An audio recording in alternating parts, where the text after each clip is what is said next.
예수님의 소문이 날로 더해져만 가자 이제는 사람들이 가버나움에 들르신 예수님을 찾아와 집 앞까지 들어설 수 없을 정도로 사람들이 많이 모이게 되었습니다. 오늘날로 생각해 보자면 아픈 곳을 잘 고친다는 의사가 소문이 나서 그 병원에서 진료를 받으려면 3시간, 4시간씩 기다려야 하는 그런 모습이 예수님 앞에 펼쳐지고 있는 것입니다.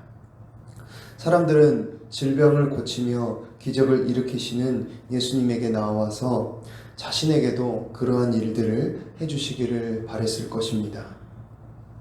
그런데 그러한 기대를 가지고 예수님께 나온 이러한 사람들에게 예수님께서는 어떻게 행하셨습니까? 오늘 본문 2절 말씀에 보니까 예수님께서는 그러한 기대를 가지고 나온 그 사람들에게 도를 말씀하셨다고 기록하고 있습니다. 이 도는 무엇입니까? 바로 복음의 말씀, 진리의 말씀을 말하고 있는 것입니다. 세상 사람들은 인기를 얻고 명예를 얻고 사람들이 자신을 따를 때에 어떻게 반응합니까? 사람들의 기대에 부응하기 위해서 더 많이 애를 씁니다. 사람들의 이목을 더 자신에게 집중시키게 하기 위해서 여러 가지 일들을 행합니다. 그런데 예수님께서는 사람들이 예수님 앞에 나올 때 그들의 육신의 피로를 채우며 자신의 사리사욕을 챙기고 또 자신의 팬덤을 확보하는 데는 조금도 관심이 없었습니다. 예수님은 많은 사람들이 자신 앞에 나오는 그 순간을 복음을 전하는 기회로 삼으셨습니다. 그렇습니다. 이처럼 예수님의 관심은 언제나 하나님 나라의 복음, 십자가의 복음에 있었습니다. 저와 여러분의 관심은 어디에 있습니까? 우리의 관심은 정말 예수님을 향하고 있습니까? 아니면 예수님이 행하시는 기적을 향하고 있습니까? 우리의 관심은 놀라운 현상과 체험을 향하고 있지는 않습니까? 우리의 관심이 정말 진리의 말씀, 생명의 말씀, 그 십자가 복음 거기에 있습니까?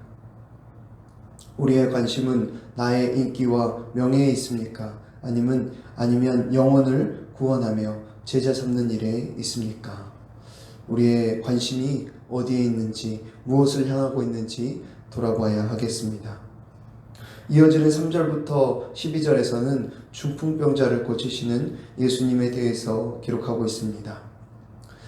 집 문 입구까지 사람들로 꽉 들어차서 예수님을 만날 수 없는 상황 속에서 중풍병자의 친구들은 중풍병자를 들고 올라가 지붕을 뜯어 예수님 앞으로 달아내립니다. 우리가 이렇게 문자로만 보아서는 별것 아닌 것처럼 보이지만 한번 그 당시의 상황을 생각해 보면 얼마나 대단한 용기와 믿음이 필요한 일이 아닌지 또 우리가 생각해 볼 수 있겠습니다.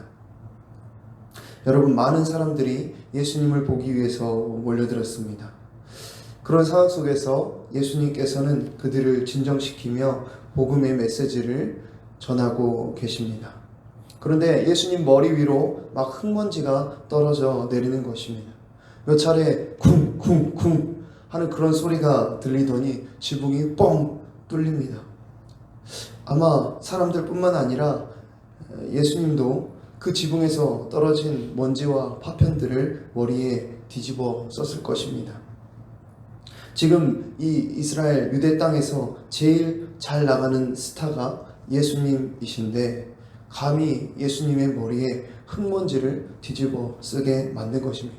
예수님께서 지금 하나님의 나라의 복음을 전하면서 설교 말씀을 하고 계시는 중인데 그 장소에 지붕을 뜯어내 버린 것입니다.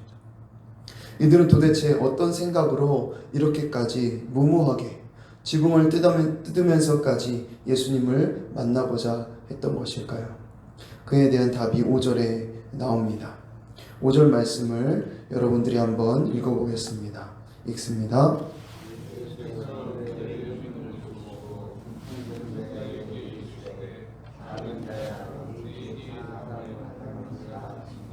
아멘. 5절 상반절 부분에 보니까 예수님께서 그들의 믿음을 보셨다고 말합니다. 이들의 믿음은 무엇이었을까요? 바로 예수님이 아니면 안 된다는 믿음입니다. 예수님이 바로 하나님의 아들이시라는 믿음입니다.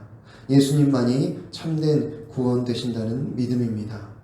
지붕을 뜯어내면서까지 예수님께 나아가는 그 집요함과 끈기, 그리고 사람들의 동요와 반대에도 아랑곳하지 않고 끝까지 중풍병자를 예수님께 인도했던 그 믿음은 오직 예수님 아니면 안 된다는 간절하고 절실한 믿음이었던 것입니다. 여러분, 만일 그렇게 지붕을 뜯고 중풍병자를 달아내렸는데 예수님께서 중풍병자를 고치지 못했다면 어떻게 되겠습니까? 한 집의 지붕을 뜯어내서 재산상에 손해를 끼친 것은 또 어떻게 하겠습니까? 아무리 생각해 보아도 무모해 보이는 이들에게서 예수님은 그들의 믿음을 보셨다라고 말씀하십니다. 그리고 그 병자의 질병을 고쳐주십니다. 여러분, 우리의 믿음은 어떻습니까? 끝까지 집요하게 그리고 끈기 있게 주님만을 믿으며 주님이 아니면 안 됩니다 라는 믿음으로 주님을 의지하고 있습니까? 내 인생에 예수님 없이는 안 된다, 예수님 없이는 아무것도 할 수 없다 라는 믿음으로 예수님만 의지하며 살아가고 있습니까? 그와 같은 믿음이 우리 안에 회복되기를 간절히 바랍니다. 오늘 본문의 말씀을 볼 때 다양한 관점에서 볼 수 있겠지만 오늘 본문의 말씀을 어떤 문학적인 구성으로 살펴보면 액자식 구성이다 라고도 볼 수 있겠습니다. 우리가 학교 다닐 때 많이 배웠었는데 이 중풍병자의 이야기를 앞뒤로 놓고 그 사이에 서기관들과 예수님의 이야기를 기록하고 있습니다.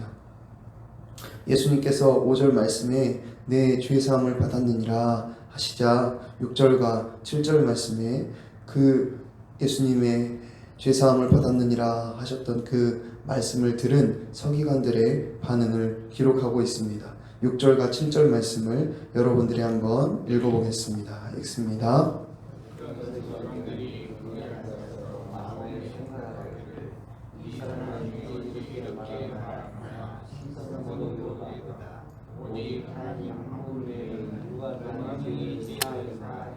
아멘. 예수님께서 죄를 사하시는 내 죄사함을 받았느니라 라고 말씀하시자 서기관들은 이제 예수님을 신성 모독죄로 올가매려고 하고 있습니다. 그런데 그런 그들의 마음의 생각까지도 예수님은 신적인 능력으로 읽어내십니다. 8절과 9절에 이렇게 말씀하십니다. 그들이 속으로 이렇게 생각하는 줄을 예수께서 곧 중심에 아시고 이르시되 어찌하여 이것을 마음에 생각하느냐. 중풍병자에게 내 죄사함을 받았느니라 하는 말과 일어나 내 상을 가지고 걸어가라 하는 말 중에서 어느 것이 쉽겠느냐. 아멘. 예수님께서는 서기관들에게 중풍병자를 고치는 것이 쉬운지 아니면 죄를 사하는 것이 쉬운지 물으십니다. 어느 것이 더 쉽다고 말씀하시는 것입니까? 우리의 문화와 우리의 언어로 봤을 때는 다소 이해하기 어려울 수 있지만 이스라엘의 문화와 그들의 신앙을 살펴보면 우리가 쉽게 이해할 수 있습니다. 이스라엘의 여호와 신앙에서 죄를 사한다는 것은 바로 하나님만이 하실 수 있는 일입니다. 구약의 선지자들 중에서도 질병을 고치는 자들이 있었습니다. 또 선지자들 중에서도 죽은 자를 살리는 사람도 있었습니다. 그러나 죄를 사하는 권세는 어떤 선지자도 갖지 못했습니다. 그런데 그런 권세와 능력이 누구에게 있다고 하는 것입니까? 바로 예수님께 있다고 말씀하고 계시는 것입니다. 예수님께서는 질병을 고치는 일보다 죄를 사하는 일이 더 어려운 일인데도 불구하고 나는 그 일을 행한다 라고 반어법적인 그런 의문문으로 서기관들에게 말하고 계시는 것입니다. 예수님 그분이 바로 하나님의 아들이시며 예수님 그분이 바로 하나님 그 자체이심을 드러내시는 것입니다. 예수님께서는 서기관들의 마음의 생각을 의도적으로 들춰내시면서 예수님의 오심의 의미가 무엇인지, 또 예수님께서 앞으로 행하실 사역의 목적이 무엇인지를 말씀하고 계시는 것입니다. 그 목적이 무엇입니까? 바로 우리의 죄의 문제를 해결하기 위해서 주님께서 이 땅에 오신 것입니다.